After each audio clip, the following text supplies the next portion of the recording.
Hello and welcome to the Seaburn Classic Car Show, or Heritage Weekend as it calls. So I'm back on duty talking like a nut to myself. Have a little look around with us. First things first, this quite exceptional thing. I'd love to know how they've done this. A Morris Minor camper van. So if I had to guess, they've probably started off with the van version of it, which did have a bit of a separate chassis, like the monocoque, and they've built this rather, well, exquisitely done camper van body around it. So I see a leaf spring hiding underneath there. Let's get down here. And that appears to be a beam axle. So I think they've used a beam axle off a trailer. But yes, very clever. So, Ford Thames van based on a 105 Angler, or is it Popular? Beautiful condition, people, looks gorgeous. There's a little accessory light there as well. Yes, very nice. Somebody spent a long time rubbing all that down. Got our Coopers. Marked, I think, R51 Mini, which is getting on now a bit. I think I forget I was there at 2001, the Birmingham NEC Motor Show, and the new Mini was unveiled, the R50. LED angel eye headlights. Oh, this is a bit more me. Nice commercial Mini pickup. Again, many years ago I remember picking these things up for like 700 quid. £10,000 now for even a half decent one.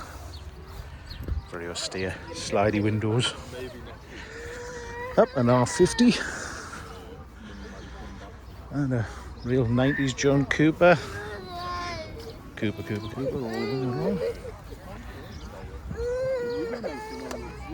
Yeah, I've got a bit of a tin here for the Coopers. I like the sort of more base specs. Chrysler Thrift Master. Yes, chrome. Big 3-litre straight 6. Yes, do like them. Ford Smiley Banana. I saw this the last time when I was at the Riab Show, W113. Look at that. Beautiful. Love the colour as well. Oh, yes, that was the 220 diesel. Probably got about 53 brake horsepower to play with, but still, what a way to clunk about. Building mix. Mark 1 Capri. Ford Escort Cabrio. Chia. Yes, Chia spec. It's a lovely plastic tree wood.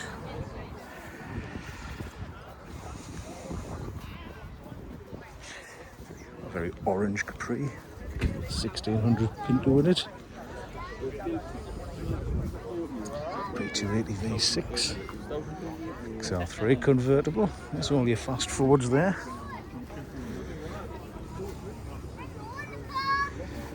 Yes. Cool, isn't it? The proper match pole one, isn't it? Aye. Doing a bit of work with that. Love the pepper pots. Friend of mine, Craig, he's got one which he's done a lot of work on. It's all got separate throttle bodies on his. Oh, this one's fallen into a chrome factory. Yes, that's cleaner my house.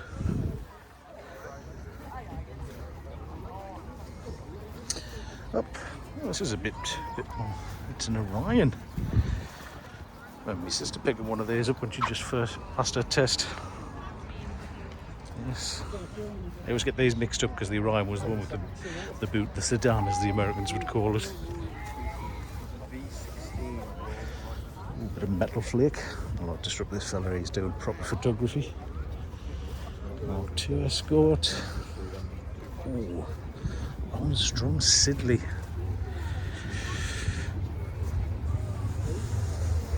Yes, very nice. Got all the little Sphinx emblem. Yes. Local car company. I'm not sure if I've misremembered this from when I used to wander around the Discovery Museum, but I'm sure this was the car company that was the first one ever to have a windscreen wiper.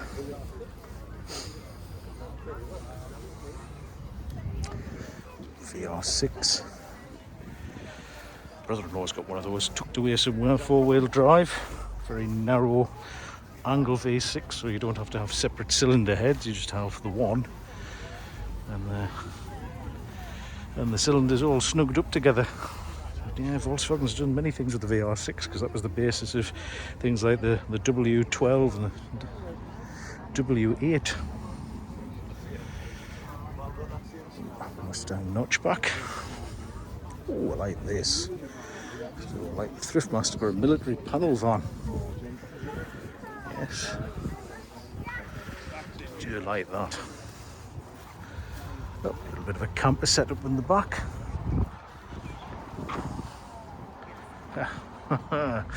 Bull Barn Garage Vice Grip. Yeah, 2 good YouTube channels there. Yes, Chrysler. What is this? New Yorker. I come, look at all that. Just look at the radio. Waltham. Oh, it's got a CV radio. Amazing the stuff the Americans had on their cars back in the day. Oh yes, I think this has got, I'm not sure, I think Cadillac called this the Magic Eye, but that was a little light sensor. So it would actually dip the headlights automatically. And those from like 59. There's a great YouTube channel called Dead Dodge Garage. He does brilliant restoration, sort of digs out all sorts of stuff. He found, I think it was a Plymouth which had been converted, another notchback, to diesel from just about factory. So it had a Perkins diesel like you'd find out of a Matty Ferguson tractor. Yes, hot rod. Ford Model A. Beautiful paintwork on that. Spent a good amount of time flattening that all down. Morris Minor Traveller. Can't believe we're still building those up in 1971. I think Riley RM. Again, these were post-war cars that were absolutely brilliant. Twin cam engines, you know, the ride. Getting these cars, they're essentially, you know, very late 40s cars. The ride like something you'd find out sort of the 1960s, 70s. Aston Martin Virage, another Mini Cooper. My dad's field love, the TR6. I very briefly had a bright yellow one of these. Paid his money, but then it instantly started overheating, and he got his bless his dad to return it for him. But yes, he always had a great deal of time for these. We used to go around the NAC looking at these.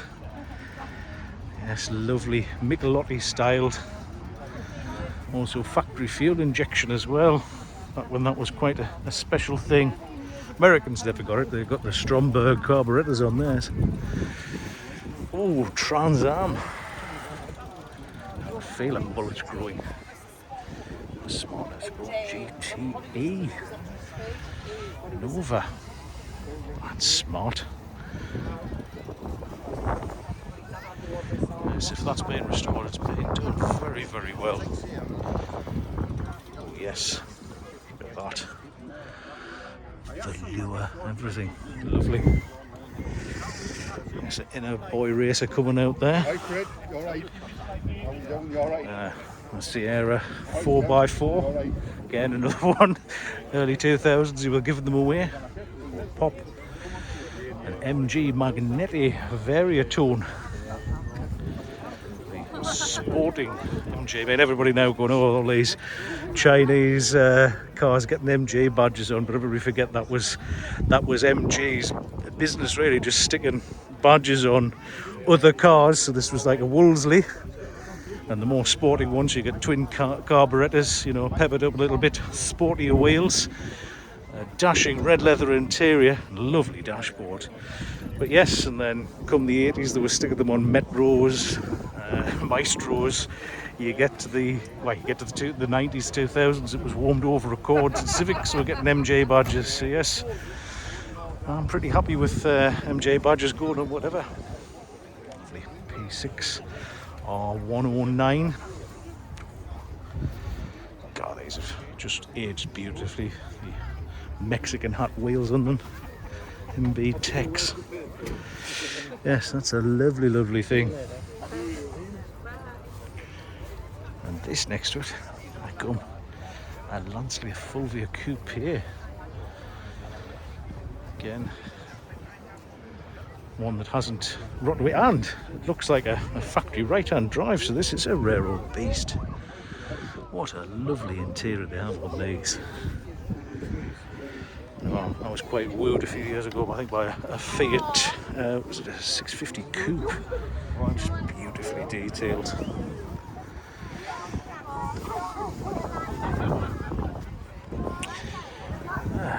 Triumph Toledo. What a weird genesis these had. So originally the Triumph 1300, which was front-wheel drive with a longitudinal engine. They then took the same body essentially, engineered it into the Dolomite and the Toledo, but what they did with these, they made them rear-wheel drive, so that took a lot more engineering. Sorry, this is a Dolomite 1850 HL top spike. Oh, and look, it's even got the plug hole of doom. Yes. Oh, brown nylon interior. Lovely dashboards though. Yes. Many years later, the bug caught them again with a 75, which was front wheel drive, and they just couldn't resist re-engineering that into a rear wheel drive as well. Yes, T1 camper. Ah, now this is more me. Look at this. Basic spec with the plastic bumpers. It's better. Yeah, it's nice. 80s Leyland one. Believe it or not, I think when these became the Clubman, were the first car ever to have an integrated circuit board in the dash. Midget or Spridget. Mark III MR2. Lovely conveyance, undervalued. Mid-engined. Absolutely no storage though. Ah, the K10 Micra. Where it really started going right for Nissan. So what Sarah's figure was based on underneath all this. In fact, if I could create a distraction, I'd be very tempted to get the angle grinder out and see if I can nick the boot floor out of it. Might fit. Here's a Ford Model Y. I think so. Yes, with the sort of coffin grille on it. Yes, I'm not too good with me post-war Fords. Yeah, like that sort of honest. Looks like it's been hand painted with hammerite. The old oily rag restoration. Again, this is more my thing. Old Morris Minor. Project Mosquito. Yes, they all look like this when I was little. Yes. Well, this is Agone's first people's car after the Second World War. Again, revealed at the Earls Court Motor Show 1948 and went on in one form or another till 1971. Interestingly, I think these were about 6 inches narrower to begin with, and at the very last minute they said, right, we're going to have these a bit wider, so you can actually see where they added six inches of extra metal to widen the car. But yes, what a thing. Running gear in it, believe it or not, was underneath the Morris Marina, which is why so many Marinas died, because you can get front disc brake setups for the front of the subframe. Yes, like that. And this is where I'm going to get completely wrong, because you've got... So, this is the I think this is, I want to say, I'm going to guess a chamois, chamois, or is it a stiletto? So Singer, I was right, chamois coupe, so you had Hillman. So there's the Hillman Imp, rear-engined car. I think this is my favourite, because I just love the coupe styling on it. Coventry Climax engine in the back. A lot of people have a lot of time for these now. You know, people in the know will argue all day long that these are better than a Mini. And yes, love the dashboard. God, it's sort of a mini Corvair, really. Lovely.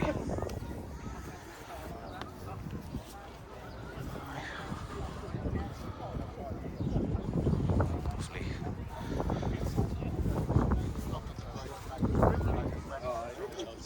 Old Austin Cambridge. Oh, isn't it? Yes, Motorola radio on that. Love a period accessory. And again, absolute banger racer warrior these.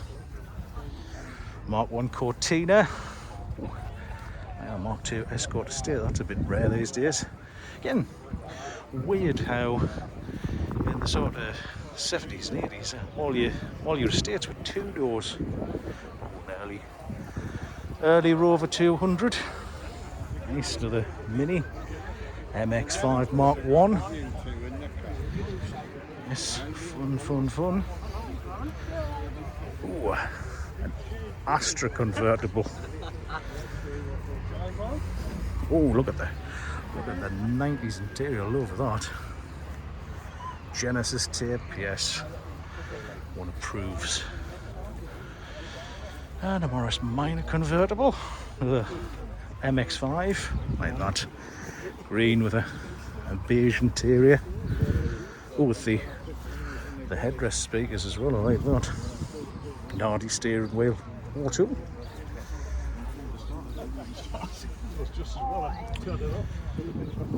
MR2, MR2 and an MR2. Oh, and a Tiger. Yes. So this has got the Ford 260 V8 in it. And when Sunbeam was so to fit these, you took a standard car with a little four-cylinder, put the 260 in, but to do it, the bulkhead, they used to have a fella in the factory with a hammer to bang the bulkhead to make room for it.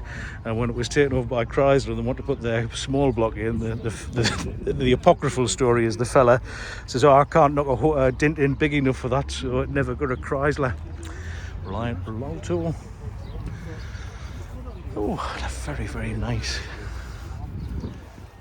Cortina 1600. Love the colour. Yes, caps as well. There's that RV8 we saw the last time. Do you rather like these? Oh, it's for sale. Wonder if I can haggle them down to 500 quid in a Jag X type. Oh, I've seen this at the Birmingham NEC Motor Show. This is lovely. So, an Austin Mini Countryman. Whereas with your Traveller, that was structural. This is all just for show, but what a lovely car. Period roof rack. Yes, beautiful.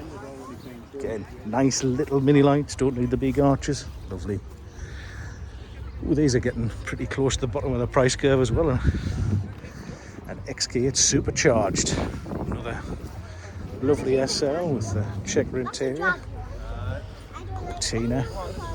Oh, a sort of hero car of Ford's future Edge design in the 90s, the Cougar V6.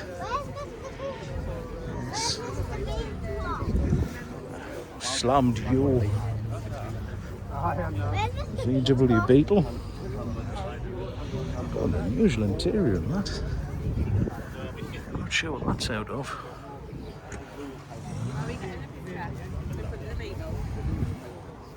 The TR6. Sunbeam Alpines, that's the one with the littler engine. Ooh, Last Line Metro. 144 GTA. Yes, the replacement for the Mini. It was then outlived by the Mini. But yeah, this really was the. I forget when this. I'm not sure if it was 2000 when they stopped making things, but by gum, they certainly held on to them for a long while. Early Morris Minor, split screen. Lovely Traveller. Again, that's in nice. Looks like a bit of an older restoration. Glorious interior, right?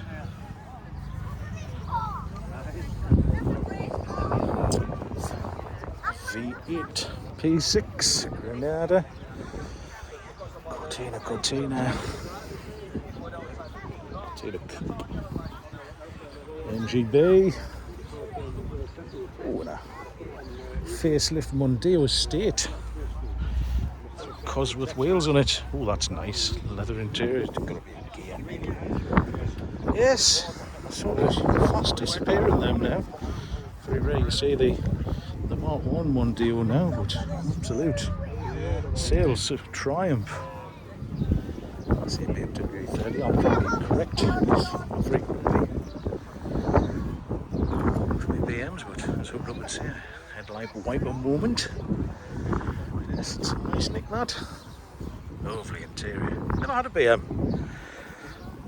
Never one really caught me fancy. Although I do like the 97 series, not one of them one day. BGT like I had with the rubber bumpers.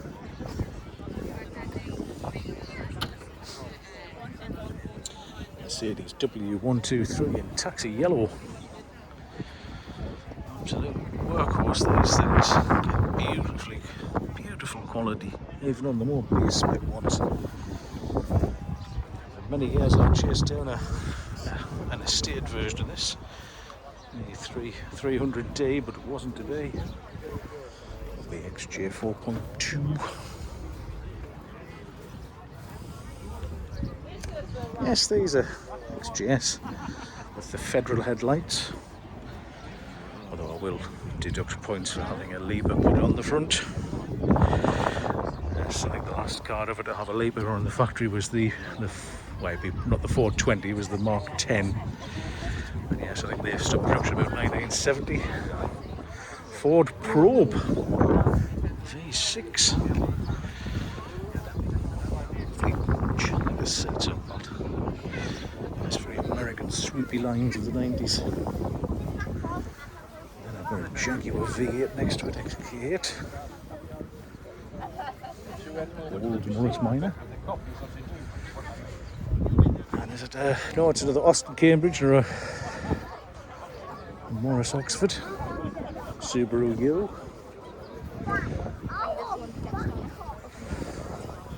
Seaburn 2 Fiesta. And a VW Polo bread van, sorry, with pit wheels. These were everywhere as well. For an old Transit. It was an ambulance, but now a camper van. Ooh, Toyota Starlet, is it? Twin car, might be onto something. Oh, it's not, it's a Suzuki Swift. I'm incorrect. Took 5 points for my lack of Japanese knowledge. Ex-Army 10. Tell, because it's where they used to have all the radio equipment and generator in there. Big chunky wheels on Wellers. Got a big winch as well. Is that nice, is it? I don't know. Oh, it's a 90 though. I'm sure the road is. This is a Bedford. Two-ton chassis.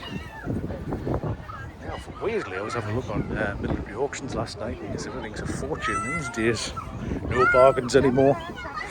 Oh, Daimler version of the XJ6. V8 supercharged. Very, very nice. Ooh, but that sounds lovely. With the wheels, long wheelbase. Oh, exquisite. Good controls in the back. Heated seats in the back. Oh, it's a film car as well. This was in the Ali G movie. At £10,000. Oh, very, very nice. The MX-5.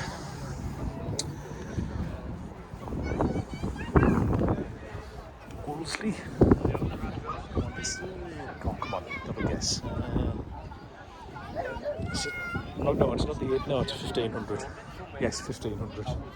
These are rally weapons, believe it or not. I'm sure Sterling Moss's sister had great success in campaigning these. Alpha Spider. God, pretty car. Lovely interior. Again, never had an Alpha. Came close to 156 estate, but was Sportswagen. 5-cylinder diesel jubby. These are rather underrated, the MG ZS, and this looks like one with the V6. The louvres in the side saloon. Again, and be it, although essentially a Honda Accord underneath it, all the engineers at Rover did wonders for these, and they were very sharp to drive. Another Capri. Mark 1 Cortina. I want to say a Super Beetle. So yeah, the sort of the redesign McPherson struts. Oh yes, it's got the wicked basket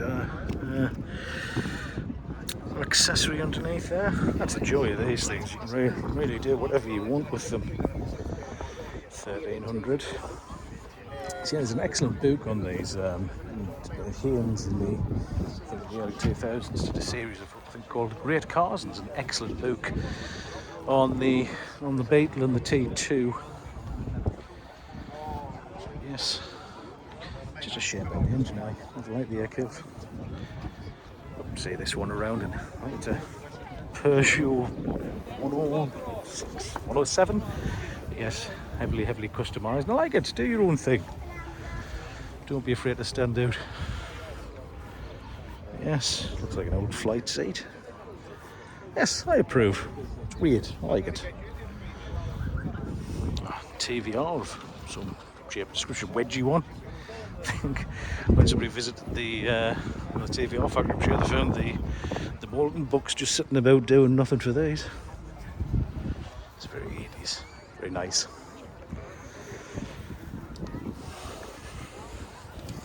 Yes. Have I finally got me started or something like that? Oh, the Festival of the Exceptional Material. Yes, Toyota Starlet. Sort of hearing aid beige. Yes. Basic but lovely gear change in all those Toyotas from the 80s and 90s. Oh, one loved child of the MG. So they had the Morris Oxford, the Austin Cambridge, and they had this, which was the MG Magnetti. But yes, it even at the time got a bit of stick because it wasn't particularly sporty, this, even with the 1500, yeah, 1500B series with twin carbs. Quite a rare thing now, but look, I like them. Nice way to waft about. Nice MGTA. Oh, here's my unicorn. Oh, doth tempt me. So, probably the most badge engineered car of the entire BMC tribe. So this is the what was known as the ADO, or Austin Drawing Officers 16. So this is the top of the tree. This is the pocket Rolls Royce, the Van den Pla, or Plus, because I know everybody gets an argument about these. But look at the interior on that. Conley leather. So yes, the story with these was there was the Austin 1100, there was the Morris 1100, there was the Riley, there was a Wolseley, I'm going to forget one, there was an MJ 1300 and 1100, they were very nice, and then there was this, the Van den Pla, which was a coachwork, so you could get Bentley Van den Plas, you could order Rolls Royce Van den Plas back in the day. So with these, I'm sure it was one of the directors, his wife took a sort of lowly model to Connolly and had it all trimmed out. And so successful was it that they were like, oh, we might be onto something here. But this even has like the little flight trays, the little tables you'd find at Rolls Royces. Very clever little car. Molten, I always get this wrong, hydroelastic suspension, so sort of interlinked front to back. Very compact, which gave you a lot of space in them, but basically a mini A series in them. But no, love them, but the problem is they cost more than a Rolls Royce Silver Shadow now. With a Mark II MX-5, a very tidy Morris Minor. Morgan for the chaps. Oh, this is a bit rare. A Thames camper van. So yeah, you see the engine.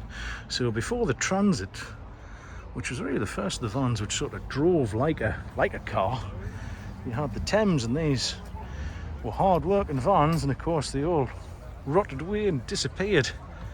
So yes, it's nice to see a survivor. Same with this, these were all on the road back when I was little, Bedfords CF. Western conversion.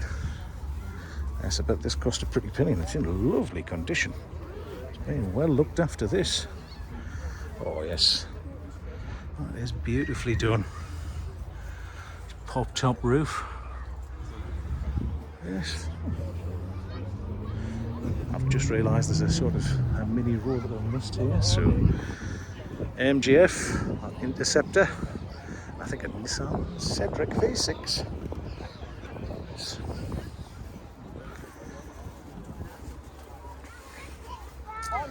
Let's have a look here. So a T2.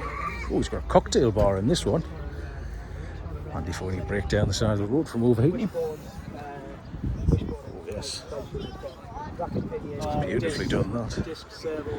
Oh, sorry, it's T1 or a T2. TD, post-war. Nice. Ah, and there's the MG version of the Van den Pla. Sporty little thing. Lovely dashboard, console. And is it? Yes, Morris. You can get these in Austin, so a Morris pickup. Yeah. Yes, that's beautiful. I'm sure I saw that at Ryan. MX-5 and a Ford Popular. Oh, and here we are, slightly more rare. It's Bridget, the Austin Healey Sprite Mark II. So the progression of the Frog Eye. So redesigned front and rear. I had such luxuries as locking doors. But yes, that's very nice because not many of these were the Healey Sprite. Very, very nice. S-Type. Lovely dash on them. And we've got our Ford, modified Ford Pops. I saw these driving convoy down here this morning. And AC Cobra, I guess replica. But to be honest, some of the replicas are better than the real thing these days. Yes. A lot of work's gone into that. Beautiful. And a Stark with its original engine. I was reading a great story in the Autopia the other day about Saab, who I think in the mid 90s they were looking to create a V8 version of the 90, and they did. They produced, I think, there were 4 prototypes, but this was an excellent basis because at the time there was a bit of shared engineering between Saab and Triumph with the first slant 4 engine, and this is essentially 2 slant 4 engines welded together, although, you know, a bit more development work went on than that. But yes, with the correct coolant in it and a bit of work, quite a lovely little engine. And Triumph of some sort, I don't know what it is, because Triumph renowned lubrication chart. Yes, all you people these days don't realise how good you have it, because back in the day you had, let's see, it looks like there's about 20 lubrication points, even the MG, because it was still on kingpins, so the suspension on them, you had to lubricate them every 3,000 mile, or they would basically wear out, and then you'd have to put new kingpins in every 10,000 mile. Yes, that's very lovely. Column change gearbox as well. Rover Tomcat. Canada. And this is a weird one, the Metro Cab. So going on from the was it the TX9 taxi cab in the 80s, they were looking to have a more modern replacement, and this was the proposed one. Limited production, never really caught on, but really I'm sure Prince Philip had one, so we could sort of drive around stealthily in London. Yes, railroad based now. Oh, no, look, there's real food in there. There's a T2 camper. Oh, his and hers, so to speak. C72. Lovely nick. Oh yes. I'm sure I'd enjoy falling through the bunk, the hammock style bunks in the back. Oh yes. Well, I got what I had. W202 Mercedes C-Class, the first of the baby Benzes, moving on from the 190 era. Yes, I do. It's my old 5-cylinder naturally aspirated diesel, MGB, MGC. Excellent. Truck. And then the Torslander Volvo. Oh, look at the 80s graphics on that. Yes, sort of woven interior. Very nice. Mitsubishi thingamy-bob. My father-in-law used to have one of them actually. And a Bristol. What did I say, 501? Yes, if you notice the kidney grille, it's because after the war we kind of scooped up the BMW designs. But yes, lovely Bristol, of course, the Bristol Aeronautical Company. Sort of built these rather like built the planes of the B-5 and what have you. It's a lovely thing. Fitted luxury. Luxury. Luggage, I mean.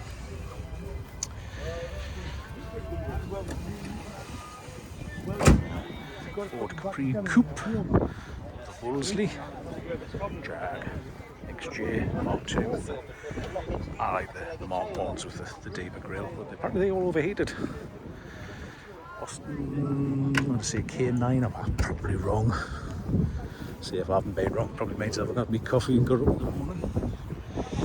Yes, nice.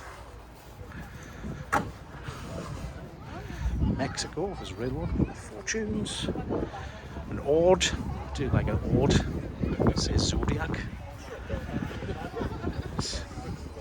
Volvo T850. I saw this, the last one as well, lovely.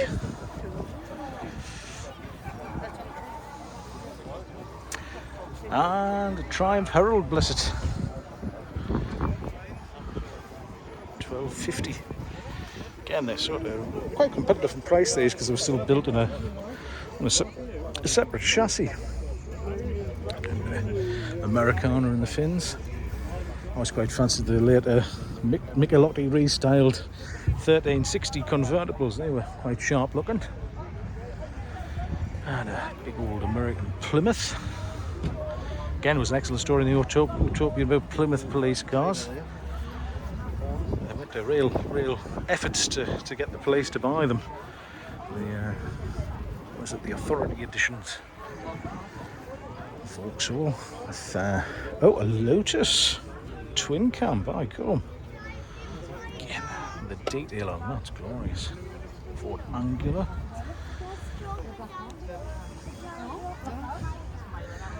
And great film, because this is again, I'm going to get the names of this wrong, but it's a camper van edition based on an Austin A60, that's it.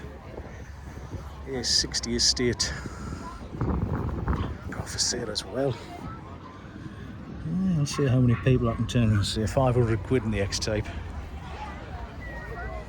A box of miscellaneous parts from many cars that you'll no longer hear. XJ40. Hilariously, it was said at the time when these were developed, there's two fables about these. The way that they say the reason the boot drops off like that is because the clear model melted a bit. I don't believe that. Silly story, but I'm sure that at the time when Mercedes-Benz were developing the W126 S-Type, apparently they spent the same amount of money in developing the rear suspension setup as they did with the entire X40 development. But no, still a lot of time for these. Good one for keeping on the road. Volvo 740. Looks like it's still earning its keep. And a Fiesta. Another W123. Is it Hunter and XX? I think this is the first time I've seen one of these in the flesh. Yes, it is, by God. Good Lord. That's amazing. So, tuned by Ayrton Senna, apparently. They took one of the prototypes out in his loafers, came back and he was like, no, it's not stiff enough. Took it back to the Honda engineers, and it was took the fight to Ferrari and in so many ways beat them. And excitingly, it turns out that the Honda motor compo fits quite nicely in the boot of one as well. Oh, a Bedford Midi. By God, that is rare. It's probably one of the rarest cars here. In glorious condition. My gum. So yes, the unusual partnership of Vauxhall and Suzuki, because you ended up getting things like, was it Suzuki? No, it wasn't. Yes, it was Suzuki. So the Suzuki, little Suzuki Hi-Jet was, no, that's Daihatsu. I get myself rightly confused. But basically what became the Bedford Rascal was a little K-Van. And then this, I'm sure, is a Japanese version badged up as Bedford, which was made by Vauxhall. Yes, rare car. So yes, I think that's just about it. Quite a good turnout, so I think I'll go and see if I can scrounge together a cup of tea and have a bit dig about, see if I can find anything worthless to prop my house up with. So I will be returning with a I have been working on the Figaro. I've just not bothered filming because it's been tough going on the boot. I've made a terrible discovery with the boot, which yes, as you'll see in the next video, things are escalating. But anyway, thanks very much for joining me. I'll catch you again soon.